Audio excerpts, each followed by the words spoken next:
नमस्ते Bharat, good morning. ABP news पर आपका स्वागत है। आपके साथ मैं हूं आदर्श झा। नमस्ते भारत में अगले 3 घंटे में आपको बताएंगे आपके आसपास क्या हो रहा है, देश और दुनिया में किन खबरों पर रहेगी नजर, सब आपको बताएंगे। आप बने रहिए। नमस्ते भारत, गुड मॉर्निंग। बहुत स्वागत है आपका। आपके साथ मैं हूं जिया शर्मा। खबरों का नया अंदाज लेकर एक बार फिर हम हाजिर हैं। देश की हलचल, विदेश में क्या हुआ, हर खबर होगी आपके सामने तेज रफ्तार और नए अंदाज के साथ। गुड मॉर्निंग, नमस्ते भारत। आपके साथ मैं हूं अपर्णा। देश से लेकर दुनिया के कोने कोने से रहेगी खबर आपके अपने चैनल एबीपी न्यूज पर। बात कर लेते हैं बड़ी खबर की। दिल्ली से यह बड़ी खबर है, जहां की डिफेंस कॉलोनी में शव मिलने से हड़कंप मच गया। सीबीआई मुख्यालय में बतौर लीगल एडवाइजर तैनात जितेंद्र नाम के शख्स का घर में फंदे से लटका हुआ शव मिला है। पुलिस फिलहाल मामले की जांच कर रही है। जितेंद्र का शव फिलहाल एम्स की मॉर्चुरी में रखा गया है। पुलिस इस पूरे मामले की जांच पड़ताल में जुट गई है। दिल्ली के डिफेंस कॉलोनी में शव मिलने से हड़कंप मच गया है। सीबीआई मुख्यालय में बतौर लीगल एडवाइजर के तौर पर काम कर रहे थे जितेंद्र। उनके घर में फंदे से लटका हुआ उनका शव मिला है। पुलिस फिलहाल मामले की जांच में जुट गई है।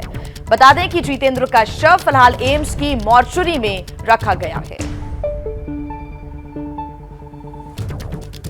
और इस वक्त एक और बड़ी खबर आ रही है। गुरुग्राम में कारोबारी की हत्या का सीसीटीवी फुटेज सामने आया है। इस फुटेज में हमलावर नजर आ रहे हैं। शोरूम में घुसकर हमलावरों ने कारोबारी को गोली मारी थी। 15 घंटे बाद भी आरोपियों की गिरफ्तारी नहीं हो पाई है। इस वक्त की बड़ी खबर आपको बता रहे हैं।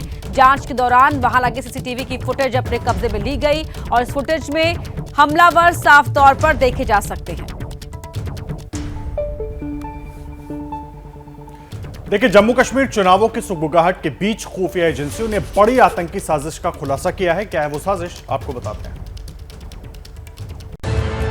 खुफिया सूत्रों से मिली जानकारी के मुताबिक पाकिस्तान की बदनाम खुफिया एजेंसी आईएसआई जम्मू कश्मीर में माहौल खराब करने की साजिश में जुटा है। इसके लिए एलओसी के आसपास के इलाकों में आतंकी लॉन्च पैड तैयार किए गए हैं। लॉन्च पैड पीओके में मनशेरा, मुजफ्फराबाद और कोटली में बनाए गए हैं। सभी 12 लॉन्च पैड एलओसी से 2 से 3 किलोमीटर की दूरी पर बनाए गए हैं। इन लॉन्च पैड पर लश्कर, जैश, अल बदर, हरकतुल मुजाहिदीन के आतंकियों को ट्रेनिंग दी जा रही है। इन आतंकियों को हथियार और घुसपैठ के जरूरी सामान पाकिस्तानी सेना और आईएसआई मुहैया करवा रही है। बता दें कि जम्मू कश्मीर में धारा 370 हटाए जाने के वक्त 2019 में सीमा पार से 138 बार घुसपैठ की कोशिश हुई थी, लेकिन सुरक्षा बलों की मुस्तैदी से घुसपैठ के आंकड़ों में कमी आई है। 2021 में घुसपैठ की कोशिश का आंकड़ा 34 पर पहुंच गया है। इसी वजह से पाकिस्तान बौखलाया है।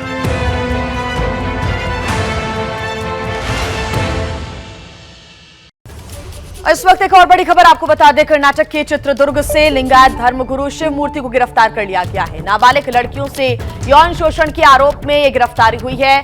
पॉक्सो एक्ट के तहत मामला दर्ज किया गया था और उसके बाद यह अब गिरफ्तारी हुई है। शिव मूर्ति कर्नाटक के सबसे प्रमुख लिंगायत मठ के धर्मगुरु हैं। एक हफ्ते पहले उनके खिलाफ पॉक्सो एक्ट के तहत मामला दर्ज किया गया था और अब एक हफ्ते बाद कल देर रात को यह गिरफ्तारी हुई है। बड़ी खबर इस वक्त आपको बता रहे हैं। कर्नाटक में लिंगायत धर्मगुरु को गिरफ्तार कर लिया गया है। गंभीर और संगीन आरोप इनके ऊपर है। तो रेप के आरोप में गिरफ्तार किए गए हैं शिव मूर्ति। आपको बता दें कि अब पुलिस मामले की आगे जांच करेगी। क्या खुलासा होता है, क्योंकि इसमें एक क्रॉस एफआईआर भी दर्ज की गई है। ऐसे में नाबालिग लड़कियों की तरफ से ये शिकायत की गई थी और उसके बाद पॉक्सो एक्ट के तहत मामला दर्ज किया गया। एक हफ्ते पहले ये मामला दर्ज हुआ और एक हफ्ते बाद कल देर रात को गिरफ्तारी हुई है। तब की कुछ तस्वीरें भी आपको हम दिखा रहे हैं। कर्नाटक के चित्रदुर्ग में धर्मगुरु को गिरफ्तार कर लिया गया है। पॉक्सो एक्ट के तहत पहले मामला दर्ज हुआ और उसके बाद कल देर रात को यह गिरफ्तारी हुई है।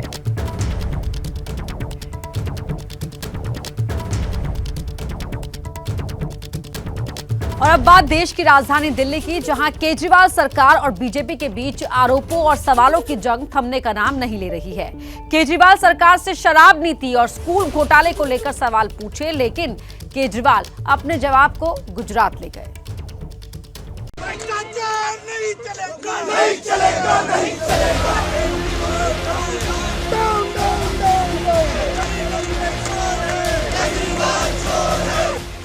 दिल्ली की सड़कों पर बीजेपी बेहद तीखे तेवर में दिखी। जुबां पर केजरीवाल और सिसोदिया के खिलाफ जमकर नारे।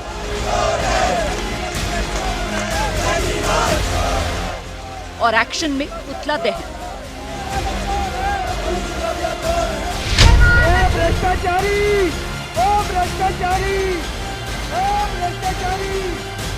पहले केजरीवाल सरकार की शराब नीति और फिर स्कूलों में क्लासरूम के कथित घोटाले को लेकर बीजेपी बेहद हमलावर दिखी। इसका असर विधानसभा में ये हुआ कि डिप्टी स्पीकर राखी बिरलान ने बीजेपी के विधायकों को बाहर का रास्ता दिखा दिया। क्या मुख्यमंत्री को, शिक्षा मंत्री को उस कॉलिंग अटेंशन पर रिप्लाई नहीं करना चाहिए? जनता नहीं जानना चाहेगी कि आप स्कूलों की शिक्षा के नाम पर लोगों में एक भ्रम पैदा कर रहे हैं और वास्तविकता तो ये उसमें आप भ्रष्टाचार कर रहे हैं। तो मुझे पूरे सत्र के लिए बाहर निकाल दिया कि जिससे कि हम ये सवाल ही न पूछ सकें। दिल्ली में विपक्ष मुख्यमंत्री केजरीवाल से हिसाब मांग रहा है, लेकिन केजरीवाल गुजरात में वोट का हिसाब लगाकर हाउस में आए थे। जब से इन्होंने मनीष सिसोदिया क्या रेड मारी है, गुजरात में हमारा 4% वोट शेयर बढ़ गया। और जिस दिन ये इनको गिरफ्तार करेंगे, मुझे लगता है 6% वोट और बढ़ जाएगा।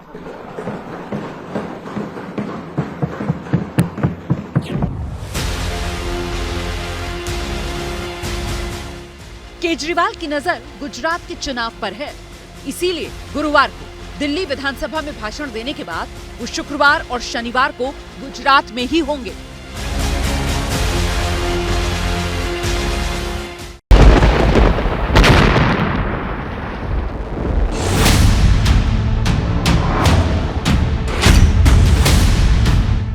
जुलाई में देश ने देखा जल तांडव। बीता अगस्त मुसीबत जस की तस।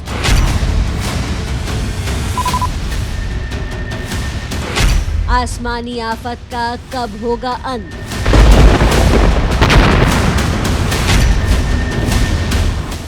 मॉनसून की मार अभी बाकी है। तस्वीरें लगातार हम आपको दिखा रहे हैं। देखिए, मॉनसून की मार अभी बाकी है। वो इसलिए क्योंकि अगस्त बीत चुका है और सितंबर आ गया है, लेकिन मॉनसून की मार कम नहीं हुई। यूपी से लेकर राजस्थान तक और मध्य प्रदेश से लेकर दक्षिण भारत तक बाढ़ और बारिश का कहर देखने को मिल रहा है। मौसम विभाग के अनुसार मॉनसून अभी सक्रिय है और अभी कई इलाकों में भारी बारिश होगी। मौसम विभाग की भविष्यवाणी का असर भी दिख रहा है, क्योंकि राजस्थान में बारिश की वजह से लोगों की मुसीबतें अब और भी ज्यादा बढ़ गई हैं। सितंबर आ गया है, लेकिन मुसीबत की तस्वीरें अगस्त जैसी ही नजर आ रही हैं। राजस्थान के बांसवाड़ा में गुरुवार को भी भारी बारिश की वजह से हालात बिगड़ गए। बांसवाड़ा के जहांपुरा गांव के पास रपटा पर बनी पुलिया पानी में डूब गई और लोग जान जोखिम में डालकर उसके ऊपर से गुजरने लगे। इस तस्वीर को देखिए, कुछ लोग सैलाब के बीच बाइक सवार के साथ उसकी बाइक संभालने की कोशिश कर रहे हैं। पुलिया के दोनों छोर पर बड़ी संख्या में लोग खड़े हैं। ये तस्वीरें देखकर हर किसी की धड़कनें तेज हो रही हैं। पानी का बहाव लगातार तेज होता गया और बाइक धीरे धीरे पानी के बहाव के साथ घिसने लगी। जान जोखिम में डालकर इन 3 युवाओं ने आखिरी वक्त तक बाइक को बचाने की कोशिश की, लेकिन जब पानी के प्रवाह के आगे उनके पैर भी उखड़ने लगे तो इन लोगों ने बाइक को छोड़ दिया। इन तस्वीरों को थोड़ा जूम करके देखिए। इन तस्वीरों में पानी का तेज बहाव साफ नजर आ रहा है। पानी में गिरते ही बाइक कहां चली गई पता नहीं चला, लेकिन बाइक सवार युवक किसी तरह तेज बहाव के बीच धीरे धीरे किनारे की तरफ निकल गए। अगर बाइक बचाने की कोशिश में जुटे लोग थोड़ी देर करते तो उनकी जान भी संकट में पड़ सकती थी। लिहाजा ऐसे हालात में सबसे पहले जान बचाना जरूरी है। हालांकि पानी के प्रवाह से दूर रहना ही सबसे बेहतर होता है। राजस्थान के उदयपुर में भी बारिश लोगों की मुसीबत बढ़ाने लगी है। तेज बारिश की वजह से सड़कों पर जगह जगह पानी जमा हो गया, जिससे लोगों को भारी मुसीबत का सामना करना पड़ा। ऐसे में अगर बारिश हुई जैसा कि मौसम विभाग ने चेतावनी भी जारी की है, तो सितंबर के महीने में भी लोगों की मुसीबत कम नहीं होने वाली है।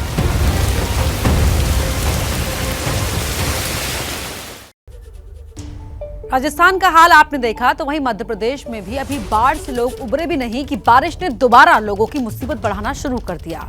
एमपी के रतलाम से लेकर बड़वानी तक तेज बारिश से जलभराव होने लगा है और लोगों की मुसीबत भी बढ़ने लगी है।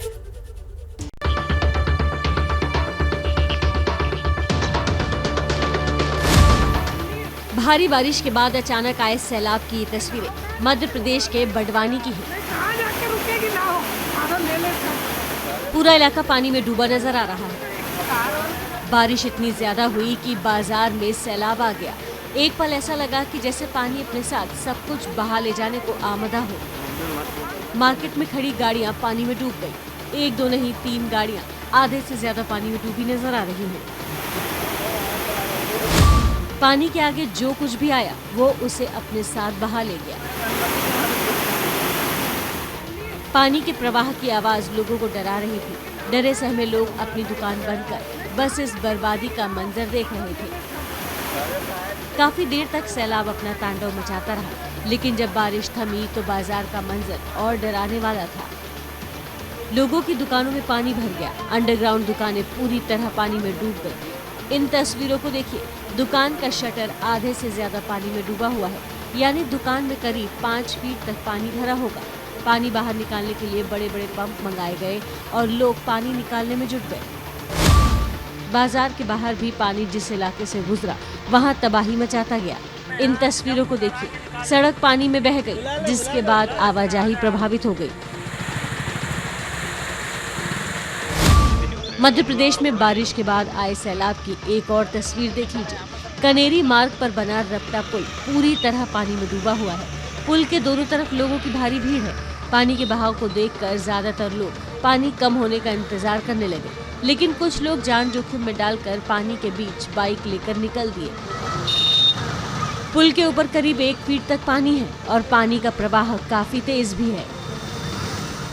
पानी के बीच से चले जाने वाले लोग भी इस बात को जानते हैं कि उनकी ये गलती भारी पड़ सकती है, इसलिए कुछ लोग बाइक पैदल लेकर ही धीरे धीरे पुलिया पार कर रहे हैं, तो कुछ लोग बाइक चलाकर ले जा रहे हैं। इस बीच कुछ लोग एक दूसरे का हाथ पकड़कर भी पुलिया पार करते नजर आए। इससे पहले भी बारिश के मौसम में इस रपटा पुलिया पर कई बार लोग बह चुके हैं, फिर भी लोग जान जोखिम में डालकर आ जा रहे हैं। ऐसे में हर किसी को सावधानी बरतने की जरूरत है, क्योंकि मॉनसून अभी गया नहीं है। और आइए अब बात कर लेते हैं झारखंड की, जहां के दुमका में कल भारी बारिश हुई, जिससे हालात काफी बिगड़ गए। दुमका के कई इलाकों में सड़कों पर 3 से 4 फीट तक पानी भर गया।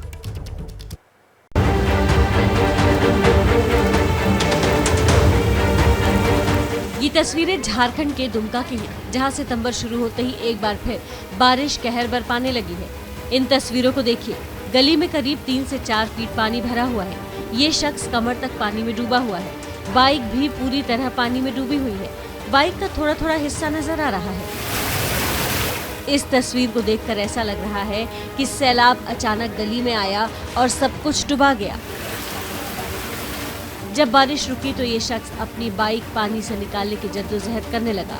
इसके आसपास बने मकानों के चारों तरफ पानी भरा हुआ है। घर के बाहर की तस्वीरें तो आपने देख ली, चलिए आपको घर के भीतर की तस्वीरें भी दिखा देते हैं। दुमका के बख्शी बांध मोहल्ले में बारिश का पानी लोगों के घरों में जा घुसा। इस घर का कोई ऐसा कोना नहीं जहां पानी ने अपना डेरा ना डाला हो। घर में खड़ी बाइक पानी में डूबी हुई है। उसके आसपास काफी पानी जमा है। घर के बेडरूम का हाल देख लीजिए, पूरा बेड पानी में डूबा हुआ है। पानी घर में घुसा तो लोग अपने सामान कुर्सियों और बेड पर रखकर पानी कम होने का इंतजार करने लगे। आखिर जीवन भर की कमाई पानी में छोड़कर कोई कैसे चला जाए, और जाए तो कहां जाए। आसपास के इलाकों में भी तो यही हाल रहा।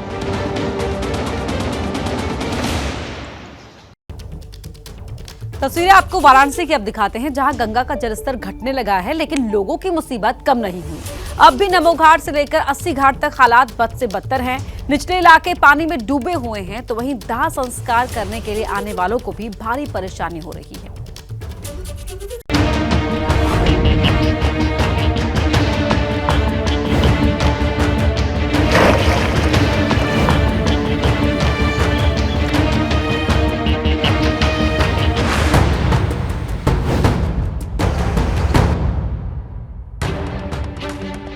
वाराणसी में गंगा के उफान ने सबको डुबो दिया है। पिछले 2 दिन से पानी कम जरूर हो रहा है, लेकिन मुसीबत कम नहीं हो रही है। इन तस्वीरों को देखिए, घर के आगे पानी जमा है, पूरा इलाका पानी में डूबा हुआ है। पानी के बीच सफेद इमारतें खड़ी हैं। इमारतों के चारों तरफ पानी ने डेरा डाला हुआ है, जिससे इनकी नींव कमजोर होने का खतरा बढ़ गया है। इस चार दीवारी को देखकर आप अंदाजा लगा सकते हैं कि पानी कितना ज्यादा है। चार दीवारी आधे से ज्यादा पानी में समाई हुई है।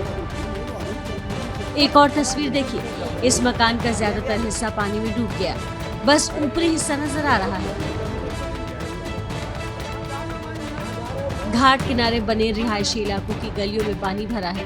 हर तरफ नाव चल रही है। जो नावें गंगा नदी में चला करती थी, अब गलियों में चलती नजर आ रही है। सैलाब की वजह से काशी में पर्यटन भी बुरी तरह प्रभावित हुआ है। जिस गंगा घाट पर लोग घूमने जाया करते थे, वहां अब कोई नजर नहीं आता। अगर कुछ दिखता है तो बस नाव और पानी। हम घूमने आए, काफ़ी दिनों बाद देखा, दूर दूर तक सिर्फ पानी ही पानी दिख रहा है। पूरे घाट जलमग्न हो चुके हैं। कहीं घाटों से घाटों का संपर्क टूट गया है, नावें रुक गई हैं, लोगों को आने जाने में परेशानी हो रही है, लोग घूम नहीं पा रहे हैं अब। बाढ़ की वजह से नाविकों को काफी नुकसान हो रहा है। उनका मानना है कि अगर पानी उतर भी गया तो मुसीबत कम नहीं होगी।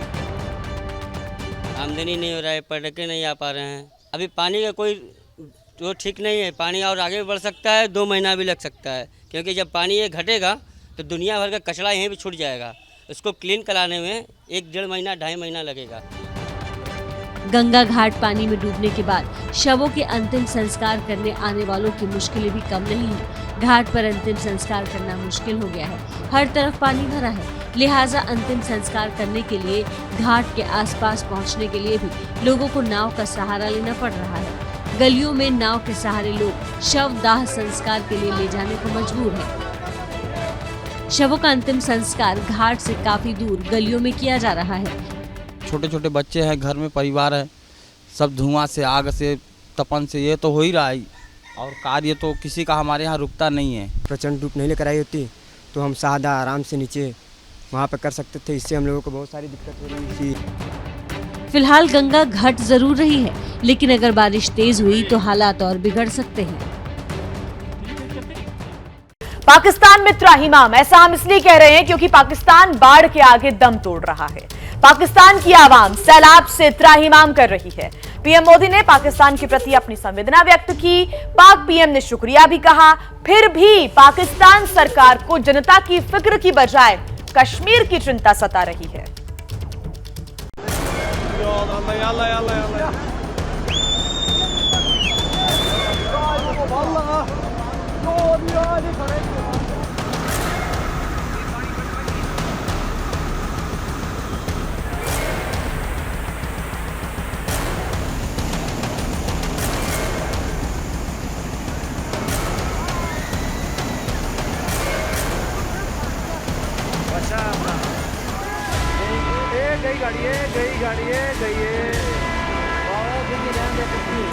बाबा जी शीशा भी ऊपर कर देना थोड़ा सा।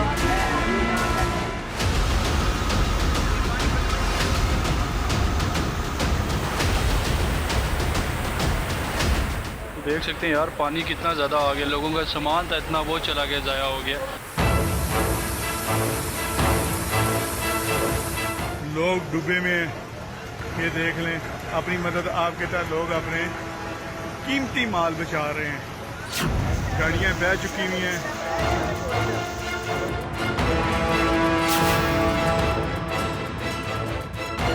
सीधे हाथ पे, उल्टे हाथ पे, दोनों तरफ के ट्रैक पानी से भरे हुए हैं।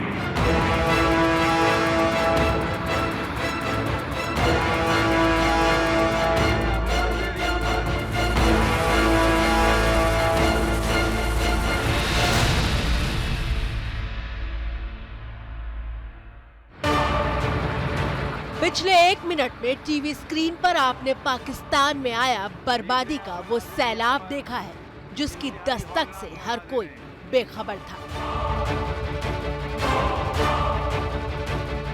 पाकिस्तान में बाढ़ से मची बर्बादी की पूरी रिपोर्ट की शुरुआत हम एक ऐसी तस्वीर से करने जा रहे हैं जिसे देखकर आप समझ जाएंगे कि पाकिस्तान के चप्पे चप्पे कुछ सेकंड के भीतर उफनते सैलाब की लहरें घास के कुछ ऊंचे हिस्से को भी छूती दिखाई देने लगती है। तय था कि पानी की रफ्तार और तेज होती जा रही है।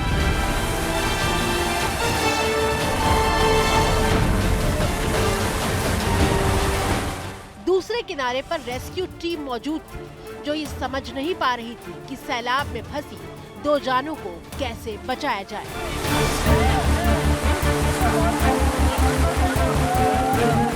पानी कितना ज्यादा है वो इस तस्वीर से समझिए। बड़े से पेड़ का सिर्फ ऊपरी हिस्सा डूबने से बाकी है, बाकी सब कुछ पानी में समा चुका है। तय है कि ये पानी का रास्ता तो बिल्कुल नहीं था। पानी पूरे उफान पर है और ऊपर से मूसलाधार बारिश हो रही है।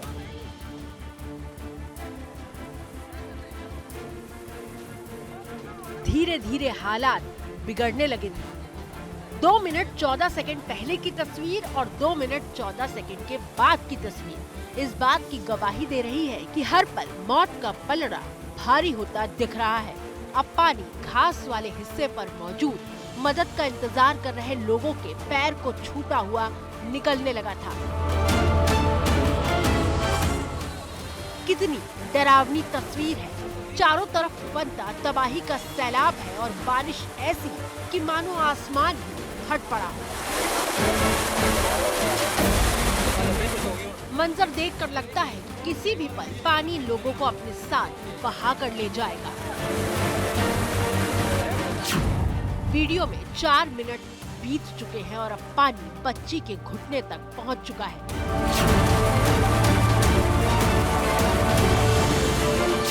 वीडियो जब शुरू हुआ था और वीडियो में 4 मिनट बीतने के बाद का मंजर कितना बदल चुका है, ये दोनों तस्वीरों को देखकर अंदाजा लगाइए।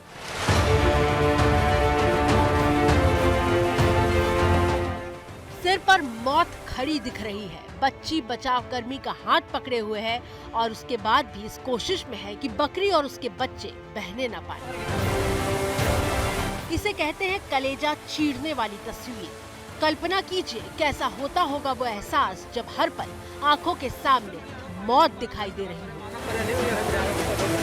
और फिर अचानक उम्मीद की एक तस्वीर दिखाई देती है। टायर और रस्सी का सहारा लेकर एक बचाव कर्मी सैलाब की उफनती लहरों के बीच से होते हुए फंसे हुए लोगों तक पहुंचता है।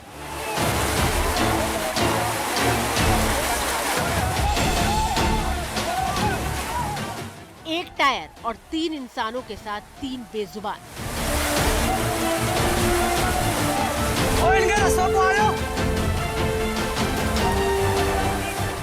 सबसे पहले बच्ची को टायर का सहारा दिया जाता है और उसे टायर के बीच में खड़ा किया जाता है।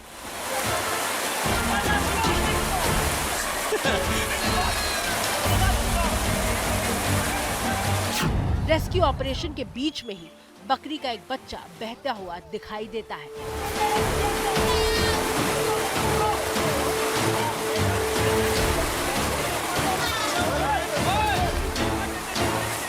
पानी तेजी से बढ़ रहा है और लगातार बढ़ता जा रहा है। फिर 30 सेकंड की जद्दोजहद के बाद टायर में फंसे तीनों लोग दूसरे किनारे तक आने लगते हैं। दूसरे किनारे पर मौजूद लोग रस्सी से उन्हें खींचने लगते हैं। तस्वीर के आखिरी हिस्से को देखकर पता नहीं चलता कि किनारे पर आने की कोशिश करते लोगों के साथ क्या हुआ, लेकिन जानकारी मिली है कि पाकिस्तान आर्मी ने इनकी जान बचा ली।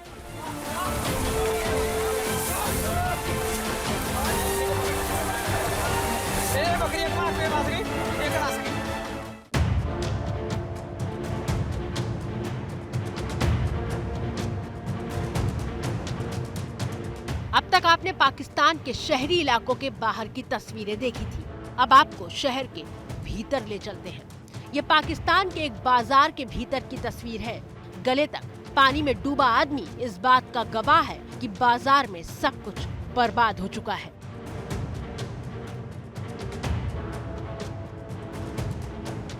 जो सामान ऊपर लटका हुआ था बस वो बचा है, बाकी सब बाढ़ के पानी की भेंट चढ़ गया है।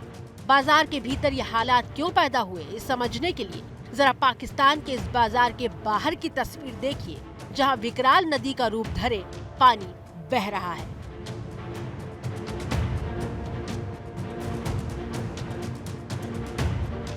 दोनों किनारों पर दुकान में मौजूद लोगों के सामने तबाही का तमाशा देखने के अलावा कोई उपाय नहीं है।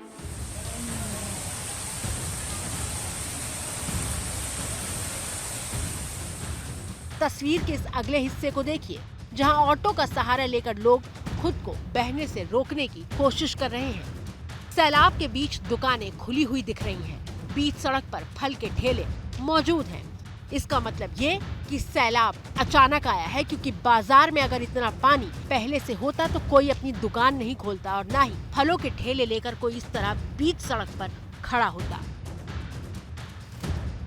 और इसी की मिसाल है ये अगली तस्वीर। सफेद रंग की पिकअप वैन खिलौने की तरह बह रही है। चिंता की बात यह है कि ये वैन खाली नहीं है, इसमें ड्राइविंग सीट पर शख्स मौजूद है। वहाँ मौजूद लोग शीशा बंद करने की अपील कर रहे हैं। बाबा जी शीशा भी ऊपर कर लेना थोड़ा सा।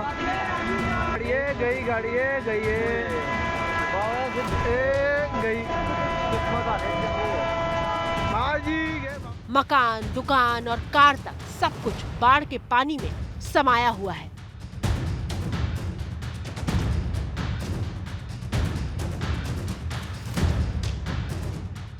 पाकिस्तान की कुल आबादी 23 करोड़ है। बाढ़ से पाकिस्तान की 5 करोड़ से ज्यादा की आबादी प्रभावित है। हालात ये हैं कि 7 लोगों में से एक आदमी इस वक्त पाकिस्तान में बाढ़ की त्रासदी झेल रहा है, क्योंकि 1/3 पाकिस्तान बाढ़ में डूबा हुआ है। आप समझिए कि बाढ़ की वजह से पाकिस्तान में क्या हालात है। मुल्क की अर्थव्यवस्था बुरी तरह चरमरा चुकी है। महंगाई दर आसमान पर है। अंतर्राष्ट्रीय मदद पाकिस्तान के लिए ऊंट के मुंह में जीरे जैसी साबित हो रही है। भारत के साथ पाकिस्तान के संबंध अच्छे नहीं हैं। मानवीय आधार पर भारत मदद भेजने पर विचार कर रहा है, लेकिन पाकिस्तान स्वीकार करेगा या नहीं, इस पर संशय है। 2019 अगस्त से भारत पाकिस्तान के बीच व्यापार पूरी तरह बंद है, लेकिन पाकिस्तान के हुक्मरानों को अपने देश की चिंता हो तब ना। पाकिस्तान के वित्त मंत्री ने भारत के साथ व्यापार शुरू करने की चर्चा की थी, लेकिन पाकिस्तान के वजीर आजम शहबाज शरीफ कहते हैं कि कश्मीर का मुद्दा सुलझने तक भारत के साथ व्यापार नहीं होगा।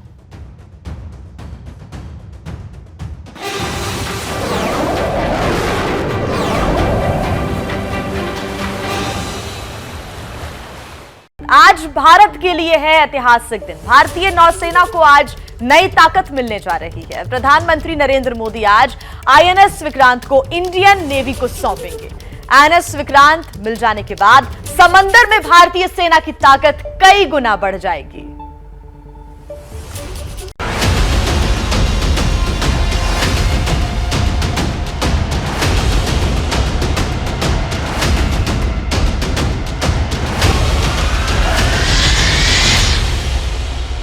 उन्नीस 1971 की लड़ाई में जिसके नाम से कांप उठती थी पाकिस्तानी सेना, भारत के उसी दबदबे को समंदर में बढ़ाने के लिए तैयार है। समंदर का नया प्रहरी, पूरी तरह से स्वदेशी, आत्मनिर्भर भारत की शान, नया आईएनएस विक्रांत।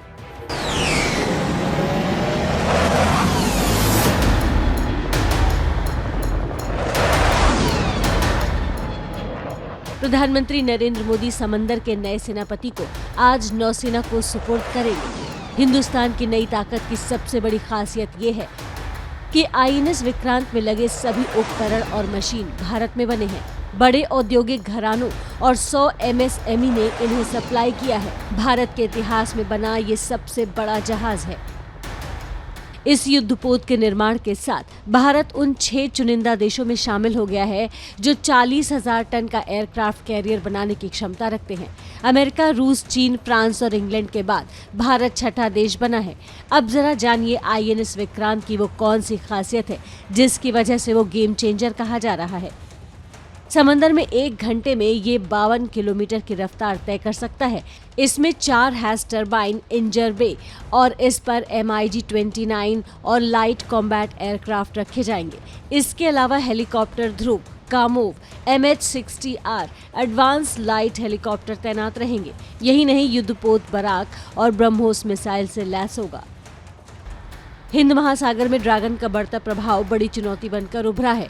पिछले कुछ सालों के दौरान चीन ने हिंद महासागर में अपनी मौजूदगी कई गुना बढ़ाई है। ऐसे में भारत के लिए नौसेना की ताकत बढ़ाना जरूरी हो गया है। नौसेना की नई ताकत INS विक्रांत चीन के हर चुनौती को जवाब देने में सक्षम है। और आपको अब हम ले चलते हैं INS विक्रांत की डेक पर और बताते हैं कि आखिर क्यों हिंदुस्तान के लिए बेहद खास है INS विक्रांत और कैसे बढ़ेगी भारतीय नौसेना की ताकत। देखिए।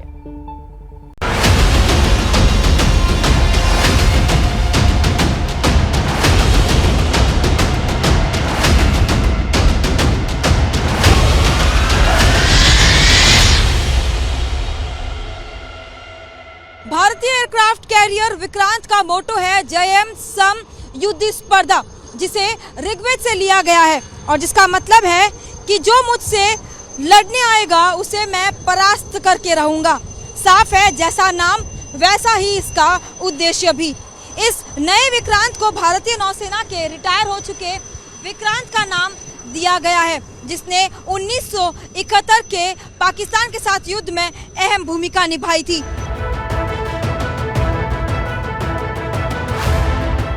7,500 किलोमीटर की कोस्ट लाइन वाले हिंदुस्तान के इस प्रहरी की सबसे बड़ी खूबी इसका स्वदेशी तकनीक से बना होना है।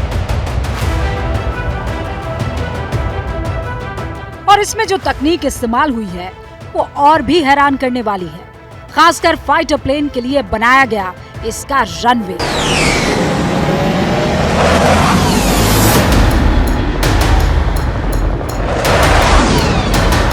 ये रनवे सिर्फ 250 मीटर का है।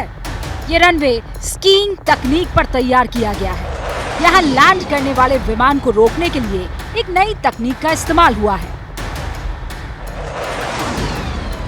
आप ये जो रनवे देख रहे हैं ये 250 मीटर का है और इतने कम जगह में किसी भी फाइटर एयरक्राफ्ट के लिए जो है अगर लैंडिंग और टेक ऑफ की अगर बात करें तो बहुत ही ज्यादा मुश्किल है। तो ऐसे में ये जो आप कर्वेचर देख रहे हैं एंड में, वो जो है स्की जंप करता है जब एयरक्राफ्ट यहाँ से टेक ऑफ करता है। और लैंडिंग के वक्त जो है आप ये देख सकते हैं, ये अरेस्टिंग गियर वायर है। एयरक्राफ्ट में हुक लगे होते हैं और इस अरेस्ट वायर के जरिए जो है एयरक्राफ्ट जब अचानक से लैंड करता है तो उसके जरिए यहाँ पर इसे रोका जा सकता है। जो आप ऊपर देख रहे हैं ये एक है, वैसे ही हमारे पास मल्टीपल स्टीयरिंग गियर वायर्स हैं जो जिसमें से किसी एक में एक मूविंग प्लेटफॉर्म पे एक एयरक्राफ्ट को लैंड होना है। अनलाइक कि अगर वो एक बारी में हुक नहीं हुआ तो it does not have that much chances. That is why it is very much complex for a pilot to land on this aircraft and hook on one of the steering gear wires. समंदर में INS Vikrant की मौजूदगी में 400 kilometre के क्षेत्र में परिंदा भी पर नहीं मार सकेगी और आसमान के हर खतरे से निपटने के लिए इसमें मौजूद रहेंगे फाइटर जेट।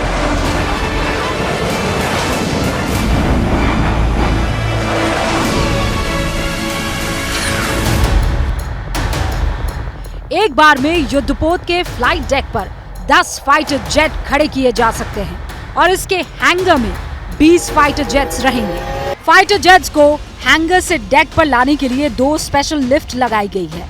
इसी की मदद से हैंगर से फाइटर जेट डेक पर लाए जाते हैं।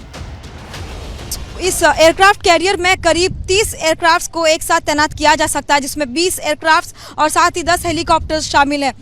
MiG-29K और साथ ही MH-60 रोमियो हेलीकॉप्टर्स को भी जो है तैनात किया जाएगा। इसके अलावा भविष्य में रफाल के नेवी वर्जन को भी जो है इसमें तैनात किया जा सकता है। और साथ ही इसमें बता दें कि आपको एंटी सबमरीन जो है डिटेक्ट करने वाले हेलीकॉप्टर्स को भी यहाँ पर तैनात किया जाएगा। विक्रांत समंदर में एक फ्लोटिंग एयरफील्ड है और इसकी ताकत है इस पर तैनात फाइटर जेट और हेलीकॉप्टर्स जो दुश्मन को पल भर में नेस्त नाबूद कर सकते हैं। साफ है कि INS विक्रांत अब समंदर में गेम चेंजर साबित होने जा रहा है और इसकी ताकत का मुकाबला करना किसी के लिए आसान नहीं होगा, क्योंकि समंदर में 1 घंटे में ये 52 किलोमीटर की रफ्तार तय कर सकता है। इसमें 4 गैस टर्बाइन इंजन है और इस पर MiG-29 और लाइट कॉम्बैट एयरक्राफ्ट रखे जाएंगे। इसके अलावा helicopter Dhruv, Kamov, MH-60R advance light helicopter तैनात रहेंगे। यही नहीं, युद्धपोत, बराक और ब्रह्मोस मिसाइल से भी लैस होगा।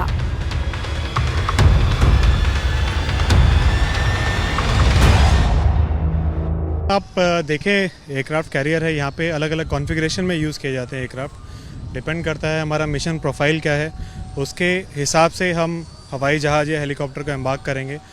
हमारा क्या मिशन है उसके हिसाब से संख्या डिवाइड होती है। हम एक एग्जैक्ट फिगर पे नहीं जा सकते, क्योंकि एक हवाई जहाज़ बड़ा होता है, हेलीकॉप्टर छोटा होता है। तो जो हमारा मिशन है उसके हिसाब से वेरियस कॉन्फ़िगरेशन में हम एयरक्राफ्ट को एम्बार्क करके जा सकते हैं। एक हेलीकॉप्टर्स और एयरक्राफ्ट की बात की जाए तो जितने भी भारतीय नौसेना की इन्वेंट्री में अभी हेलीकॉप्टर और एयरक्राफ्ट हैं, वो इस डेक पे से हम ऑपरेट कर सकते हैं। INS विक्रांत का अपना बिजली घर है और ये इतनी बिजली पैदा करता है कि एक शहर जगमगा उठे। इस वक्त हम एयरक्राफ्ट कैरियर विक्रांत के 7th डेक में मौजूद है, यानी 7वें फ्लोर पर। और यहाँ पर आप देख सकते हैं ये TCR है, थ्रोटल कंट्रोल रूम। ये तमाम ऑपरेशंस जो है वो यहाँ पर TCR में किए जा रहे हैं। बेसिकली शिप का जो इंजन है वो किस तरह से काम कर रहा है, या तमाम जो ऑपरेशंस है शिप को मूव करने के लिए, वो तमाम ऑपरेशंस यहाँ पर इस TCR रूम में किए जाते हैं। आपको बता दें, INS विक्रांत भारत का दूसरा एयरक्राफ्ट कैरियर है और भारत की समुद्री सीमा जिस तरह बंगाल की खाड़ी से अरब सागर तक फैली है, उसे 2 ही एयरक्राफ्ट कैरियर की जरूरत थी, जो INS विक्रांत से पूरी हो जाएगी।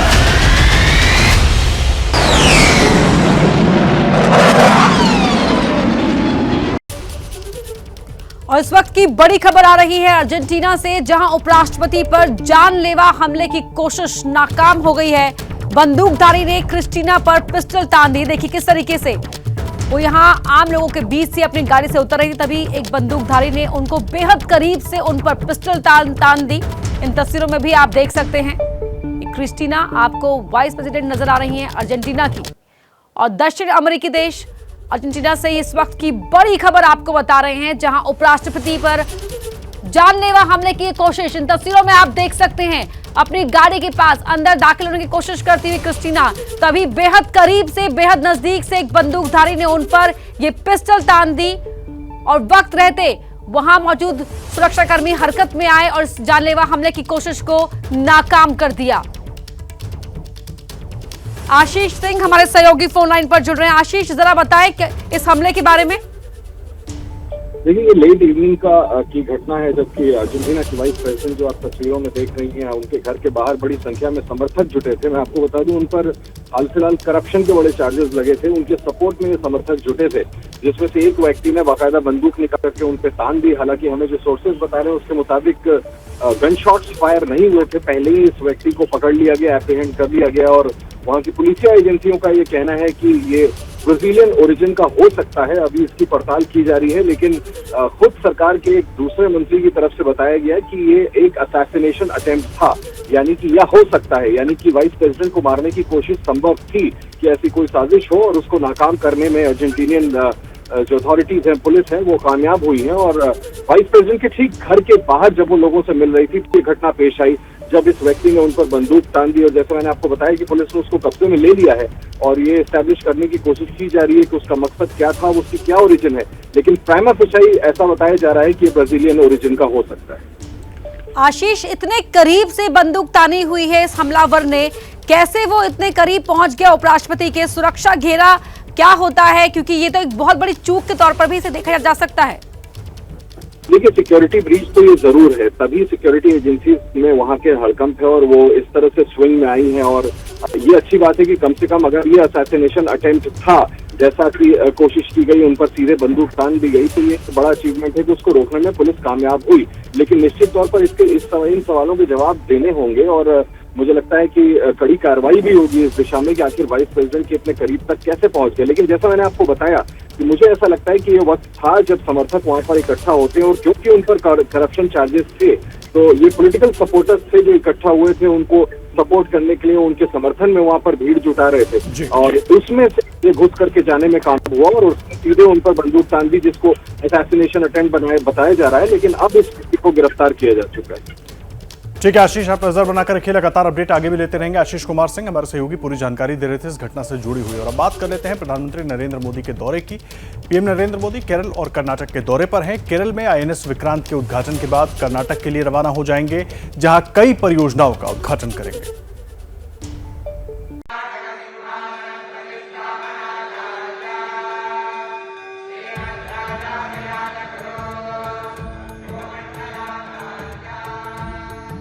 दौरे के पहले प्रधानमंत्री नरेंद्र मोदी बिल्कुल अलग अंदाज में नजर आए। केरल के पारंपरिक मुंडू में दिखे। इसी लिबास में केरल के कलाडी गांव जाकर आदि शंकराचार्य का नमन किया।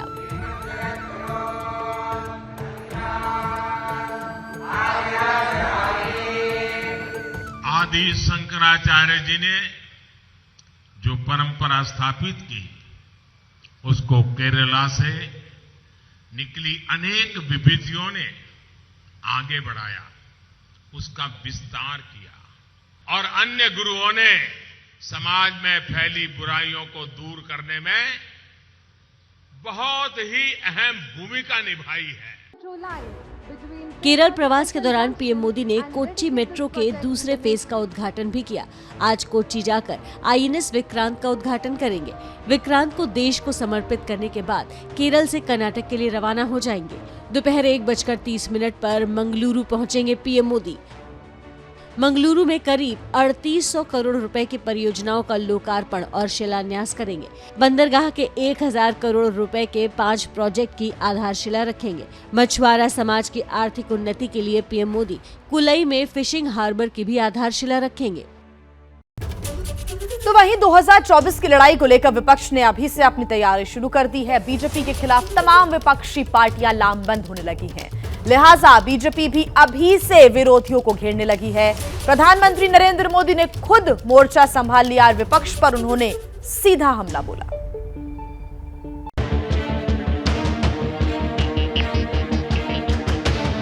भ्रष्टाचार और भ्रष्टाचारियों को बचाने के लिए कुछ राजनीतिक दल खुलकर के सामने आ गए हैं। दिल्ली अभी दूर है, लोकसभा चुनाव में अभी 2 साल बाकी हैं, लेकिन बीजेपी को हराने के लिए विपक्षी पार्टियां अभी से लामबंद होने लगी हैं। राजनीति की ये 3 अलग अलग तस्वीरें। बिहार में बीजेपी को छोड़ जेडीयू आरजेडी के साथ आई।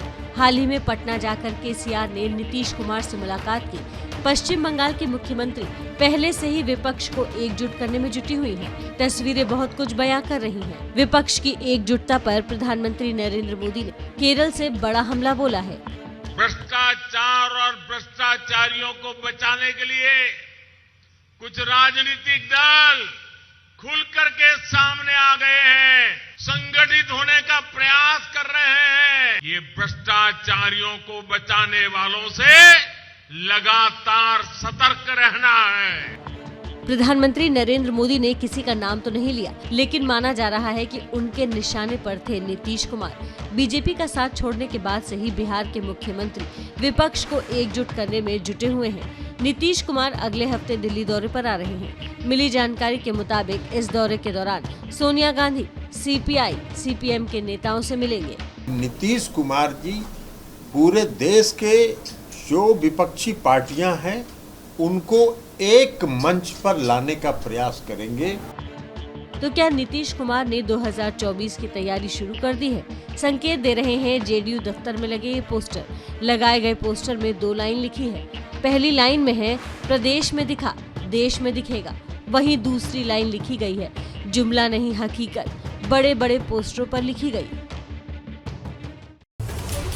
और इस वक्त नमस्ते भारत में आपको बड़ी खबर बता दें। देखिए कांग्रेस पार्टी में कैसे खलबली मची हुई है, उससे जुड़ी ये बड़ी खबर है। मनीष तिवारी के बाद अब शशि थरूर और प्रदीप बोरदोलोई ने कांग्रेस अध्यक्ष चुनाव में वोटर लिस्ट जारी करने के लिए चिट्ठी लिखी है। बड़ी जानकारी हम आपको दे रहे हैं। सबसे पहले मनीष तिवारी ने इस बात का जिक्र किया था कि जो वोटर्स हैं उनकी लिस्ट जारी की जानी चाहिए। और कांग्रेस अध्यक्ष पद के चुनाव से जुड़ी हुई ये बड़ी खबर इस वक्त हम आपको दे रहे हैं। कांग्रेस अध्यक्ष पद का चुनाव होना है और उस चुनाव से जुड़ा हुआ ये बड़ा मामला है, जिसमें पहले तो मनीष तिवारी सामने आते हैं। उनकी तरफ से कहा गया कि वोटर लिस्ट जारी की जानी चाहिए, लेकिन अब शशि थरूर की तरफ से भी इसी बात का जिक्र किया गया है। आशीष कुमार सिंह हमारे साथ जुड़ गए। आशीष, पहले मनीष तिवारी, अब शशि थरूर और तमाम नेता सामने आ रहे हैं जो वोटर लिस्ट जारी करने की मांग कर रहे हैं। कैसे देखें इस पूरे मामले को और इसके पीछे आखिर कहानी क्या है, तथ्य क्या है? देखिए आदर्श, इसको ऐसे देख सकते हैं कि कांग्रेस पार्टी में अब अध्यक्ष पद का चुनाव जो है वो पार्टी के लिए गले की हड्डी बनती जा रहा है। पहली बार आप पिछले कई सालों में देखेंगे जब इस तरह का विवाद खोल करके सामने आ रहा है। डॉक्टर शशि थरूर ने पहले ही इस तरह के भी हिंट्स दे दिए थे कि संभव है कि वो खुद अध्यक्ष पद के लिए चुनाव लड़े। इस बीच मनीष तिवारी, आप ठीक कह रहे थे, सबसे पहले उन्होंने ट्वीट करके इस बात पर सवालिया निशान लगाया था और ये मांग की थी कि पूरे इलेक्टोरल रोल को पब्लिश किया जाए एनसी इंडिया के वेबसाइट पर, जिसके बाद चीफ इलेक्टोरल ऑफिसर जिन पर ये जिम्मेदारी है कि वो चुनाव कराएं, मधुसूदन मिस्त्री, उन्होंने बाकायदा इस पर स्टेटमेंट जारी करके ये कहा था कि ये पूरे इलेक्टोरल रोल्स मांगने का कोई औचित्य नहीं है, क्योंकि पहले भी ऐसा कभी किया नहीं गया और संगठन में चुनाव के वक्त जो डेलीगेट्स होते हैं पीसीसी के, उनके नाम शामिल होते हैं, जो कि आप किसी भी राज्य इकाई से ले सकते हैं। लेकिन एक बहुत बड़ी बात है कि उसके बावजूद डॉक्टर शशि थरूर और असम से ही सांसद हैं प्रदीप पटोले, इन दोनों ने बाकायदा चिट्ठी लिख करके अब फिर से मांग की है कि पूरे इलेक्टोरल रोल को पब्लिश किया जाए। निश्चित तौर पर एक तरह से चैलेंज करने का, चुनौती देने का मन बना लिया पार्टी के ने और कांग्रेस का ये विवाद खुलकर सामने आता जा रहा है। ठीक है आशीष, आप नजर बनाकर रखिए, अहम खबर है क्योंकि अध्यक्ष पद से जुड़ा हुआ ये मामला है। आशीष कुमार सिंह हमारे सहयोगी पूरी जानकारी दे रहे थे। आगे भी उनसे अपडेट लेंगे इस पूरी खबर पर, क्योंकि किस तरीके से बयानबाजी होती है, कांग्रेस पार्टी का क्या पक्ष आता है वो भी आपको बताएंगे। और देखिए, इस वक्त आपको बड़ी खबर बता दें, बिहार से बड़ी खबर आ रही है। बिहार के पूर्व मंत्री कार्तिक कुमार की सुरक्षा हटा दी गई है। उनके साथ जो 3-4 सुरक्षाकर्मी नजर आते थे, अब वो हटा लिए गए हैं। 2 दिन पहले कार्तिक कुमार ने मंत्री पद से इस्तीफा दे दिया था और कल कार्तिक कुमार की अग्रिम जमानत अर्जी भी खारिज हो गई थी, जिसके बाद सुरक्षा हटा ली गई है। लेकिन बड़ा सवाल लगातार बना हुआ है कि आखिर कार्तिक कुमार की गिरफ्तारी कब होगी, क्योंकि कल उनकी जमानत अर्जी खारिज हो गई है और कार्तिक कुमार के साथ जो सुरक्षा में गार्ड तैनात थे, जो सुरक्षा के लोग तैनात थे, उनको हटा लिया गया है। शशांक कुमार हमारे सहयोगी जुड़ गए हमारे साथ। शशांक, पूरा अपडेट दीजिए। सुरक्षाकर्मी हटा लिए गए हैं लेकिन गिरफ्तारी अभी तक नहीं हुई है। देखिए, कल जो दानापुर कोर्ट है वहाँ एडीजी 3 सत्यनारायण सिवहरी की अदालत ने उनकी अग्रिम जमानत याचिका जो है उसको खारिज की थी, लेकिन उनके खिलाफ जो अवेलेबल वारंट है तो लेकिन अभी तक वो सरेंडर नहीं किए। तो अब देखना होगा कि क्या वो सरेंडर करते हैं। उनके वकील थे जनार्दन राय कली, उन्होंने कहा था कि अगर फैसला पक्ष में नहीं आता है तो हम जमानत के लिए हाईकोर्ट का रुख करेंगे। वैसे वारंट जो है वो अवेलेबल है, हो सकता है पुलिस उनको हिरासत में ले, फिर अदालत में उनको पेश किया जाए। फिर अदालत के ऊपर निर्भर करेगा कि क्या उनको जमानत मिलेगी या क्या होगा। अदालत तो फिर निर्भर करेगा जब पुलिस उनको हिरासत में लेके पेश करेगी। लेकिन फिलहाल जो है पुलिस उनको हिरासत में नहीं ली है और कार्तिक सिंह इस वक्त पटना में है या नहीं है इसकी जानकारी अभी नहीं मिल पा रही है। कुछ देर में जरूर हम कंफर्म करेंगे अपने दर्शकों को। इस वक्त अभी भी हम पटना में फ्रेजर रोड में हैं, उनके अपार्टमेंट के बाहर है। कल भी हमने दिखाया था कि वही वो पीला वाला अपार्टमेंट है जिसमें कार्तिक सिंह जो है रहते हैं। वो अप्रैल महीने में ही एमएलसी बने थे और अभी तुरंत मंत्री बने हैं महागठबंधन सरकार में। अगस्त में तो उनको कोई सरकारी आवास अभी आवंटित नहीं हुआ है, तो इसी घर में फ्रेजर रोड में वो रहते हैं। ये उनका निजी आवास है। पुलिसकर्मी उनके साथ जरूर 4-5 दिखाई दे रहे थे जब से वो मंत्री बने थे, लेकिन अब कोई भी पुलिसकर्मी जो है उनके साथ नजर नहीं आ रहा है, क्योंकि परसों ही उन्होंने मंत्री पद से इस्तीफा दे दिया था। बता दें, उनका जो जमानत याचिका थी वो इसलिए भी खारिज हुई है क्योंकि हाईकोर्ट ने उनको पहले ही कहा था कि उनका जमानत याचिका रद्द करते हुए हाईकोर्ट ने पहले ही उनको कहा था कि आप सरेंडर करिए और रेगुलर बेल के लिए अप्लाई कीजिए, लेकिन उन्होंने ऐसा किया नहीं था और इसलिए कल जो अग्रिम जमानत याचिका खारिज हुई उसका मुख्य कारण ये भी है। वहीं बता दें कि जो पूरा मामला है राजू सिंह अपहरण केस का, इसमें इनको एफआईआर में इनका नाम नहीं था, तो जब जो अपहरण जिसका हुआ था उसको बरामद किया गया राजू सिंह, तब भी उन्होंने डायरेक्ट इनका नाम नहीं लिया था। 10 महीने के बाद, केस होने के 10 महीने के बाद। शशांक हमारे साथ, शशांक हमारे सहयोगी उसी जगह से मौजूद है जहां पर कार्तिक कुमार सिंह का घर है, लेकिन अभी वो वहां पर हैं या नहीं है इसकी जानकारी नहीं मिल पा रही है और एबीपी न्यूज पर अपने दर्शकों को कुछ देर में शशांक के जरिए जानकारी भी हम आप तक पहुंचाएंगे। लेकिन देखिए, बिहार के पूर्व मंत्री कार्तिक सिंह की मुश्किलें कम नहीं हो रही हैं। कार्तिक की अग्रिम जमानत याचिका कल कोर्ट ने खारिज कर दी है और अब गिरफ्तारी को लेकर बिहार की सियासत गर्मा गई है। उम्मीद करता हूं कि बिहार पुलिस अविलंब कार्तिकेय कुमार को गिरफ्तार करेगी। आपसे सवाल है, आपने इतना देर क्यों किया उनका इस्तीफा देने में? जिस दिन ये बातें आई थी आपकी वो हिम्मत कहाँ चली गई? जमानत याचिका खारिज होने के बाद बिहार के पूर्व मंत्री की कब होगी गिरफ्तारी, इस सवाल को लेकर बिहार की सियासत सुलगने लगी है। गिरफ्तारी की मांग को लेकर बीजेपी ने नीतीश कुमार के खिलाफ मोर्चा खोल दिया है। कार्तिकेय कुमार की बेल को कोर्ट ने खारिज कर दिया है और मैं उम्मीद करता हूं कि बिहार पुलिस अविलंब कार्तिकेय कुमार को गिरफ्तार करेगी। देखिए, ये नीतीश कुमार जो कहते हैं कानून का राज है, तो जिन लोगों ने कानून को अपने हाथों में लिया उसको कानून मंत्री बनाकर रखा, 25 दिन तक उसको कानून मंत्री बनाकर रखा। क्या नीतीश कुमार को मालूम ही था कि उन पर वारंट है? महागठबंधन की सरकार बनने के बाद कार्तिक कुमार को कानून मंत्री बनाया गया था। विवाद बढ़ने के बाद बुधवार की सुबह मंत्रालय बदलकर गन्ना मंत्री बनाया गया था, लेकिन उसी शाम इस्तीफा दे दिया गया था। कार्तिक सिंह पर अपहरण का मामला दर्ज है। नीतीश के पूर्व मंत्री के खिलाफ बिहार के बिहटा में केस दर्ज है। 16 अगस्त को कोर्ट में सरेंडर करना था, लेकिन 16 अगस्त को ही शपथ ग्रहण समारोह था, लिहाजा कोर्ट ने 1 सितंबर तक के लिए गिरफ्तारी पर रोक लगा दी थी। कल दानापुर कोर्ट ने जमानत याचिका रद्द कर दी। आपसे सवाल है कि आपने इतना देर क्यों किया उनका इस्तीफा देने में? जिस दिन ये बातें आई थी, आपकी वो हिम्मत कहाँ चली गई? क्योंकि जिनके साथ आप खड़े हैं वहाँ पर तो बहुत ऐसे लोग हैं जिनके खम्मे अपराध भ्रष्टाचार से लिप्त हैं। जमानत रद्द होने के बाद कार्तिक की गिरफ्तारी को लेकर जब नीतीश कुमार से सवाल पूछा गया तो क्या जवाब दिया, जरा सुनिए। मंत्री थे सर, हो ही गया, तो आप जान ही रहे। बिहार के पूर्व मंत्री ने अपने ऊपर लगे आरोपों से इनकार किया है। कार्तिक कुमार ने बीजेपी पर छवि खराब करने का आरोप लगाया है। और इसी से जुड़ा हुआ बड़ा अपडेट ये कि बिहार के पूर्व मंत्री कार्तिक कुमार ने एबीपी न्यूज को बताया है कि अब वो हाईकोर्ट का दरवाजा खटखटाने जा रहे हैं। बता दें कि कल पटना कोर्ट ने अपहरण केस में कार्तिक कुमार की अग्रिम जमानत याचिका खारिज कर दी थी। अब सवाल ये है कि कार्तिक कुमार को पुलिस अब गिरफ्तार करेगी या फिर पहले वो सरेंडर करेंगे। और लगातार हमारे सहयोगी शशांक हमारे साथ जुड़ गए। शशांक, अब याचिका तो खारिज हो गई है, तो ये मानकर चलें कि अब कार्तिक कुमार हाईकोर्ट पहुंचेंगे?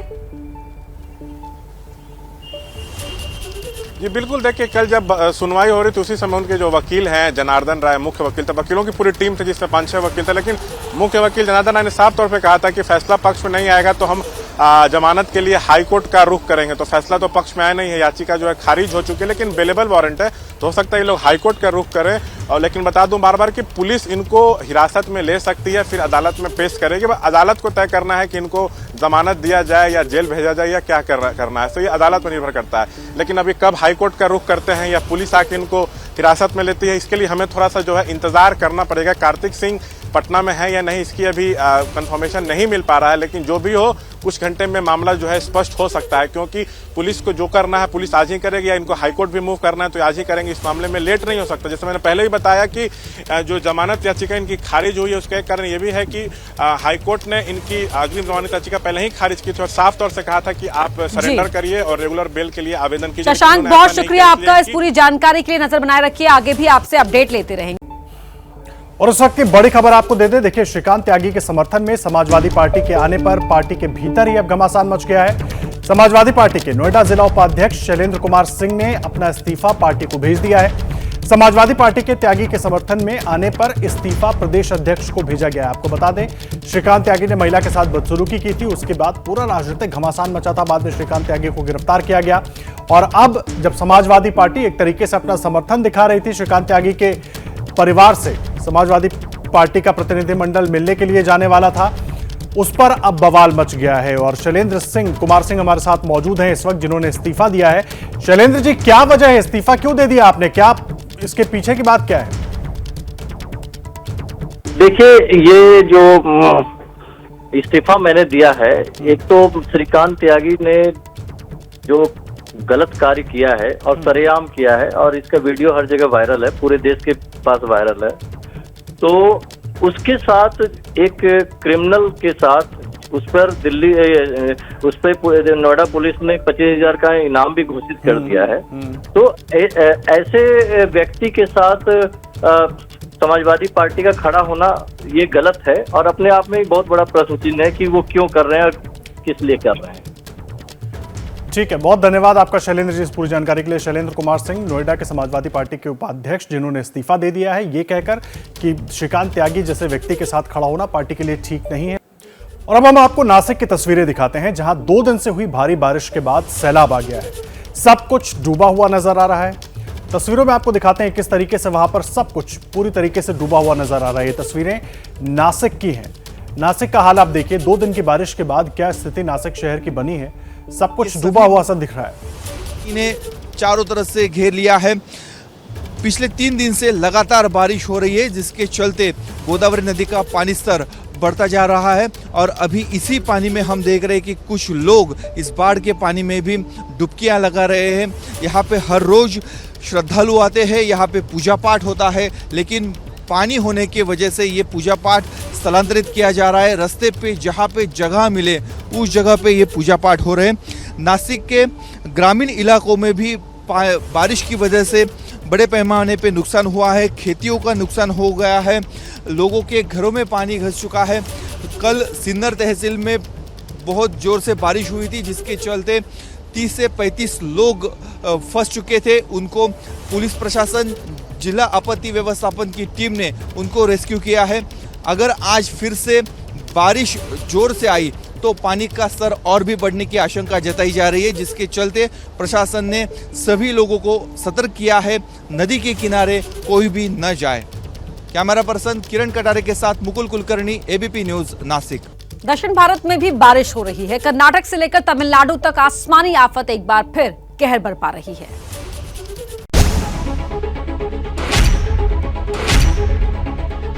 सड़कें पानी में डूबी हैं, आसपास के इलाकों में पानी भरा है, गाड़ियां पानी में डूबकर जा रही हैं।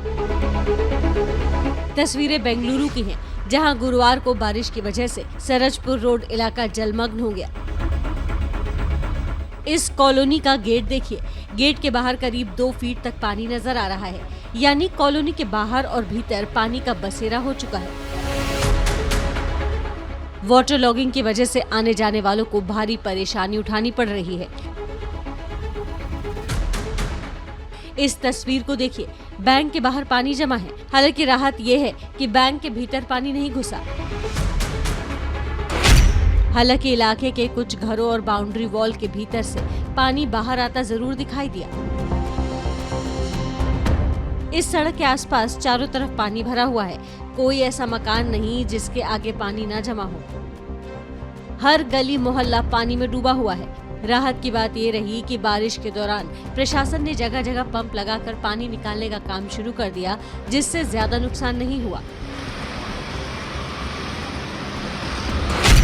उधर तमिलनाडु के मदुरई में बारिश की वजह से डैम लबालब भर गए, लिहाजा डैम से पानी छोड़ा जाने लगा। वैगई बांध से 7000 क्यूबिक फीट पानी छोड़े जाने से निचले इलाकों में पानी भरने का खतरा बढ़ गया है। लिहाजा प्रशासन ने नदी किनारे बसे लोगों के लिए अलर्ट जारी कर दिया है और राहत बचाव टीम को भी सतर्क रहने का निर्देश दिया गया है। नमस्ते भारत में आज के लिए फिलहाल इतना ही। कल आपसे फिर होगी मुलाकात। जैसे ही घड़ी का काटा दोपहर 2:30 पे आए, बबीता जी का दिल सास बहू साजिश के लिए मचल जाए। और ये है इनकी बहू, पूरे दिन ऑफिस की टेंशन हो जाए गॉन जब ये करें अपना फेवरेट शो फ्री टाइम पे ऑन। इनकी तरह आप भी देखिए अपना फेवरेट शो अपने टाइम पर और डाउनलोड कीजिए एबीपी लाइव ऐप अपने स्मार्ट टीवी पर।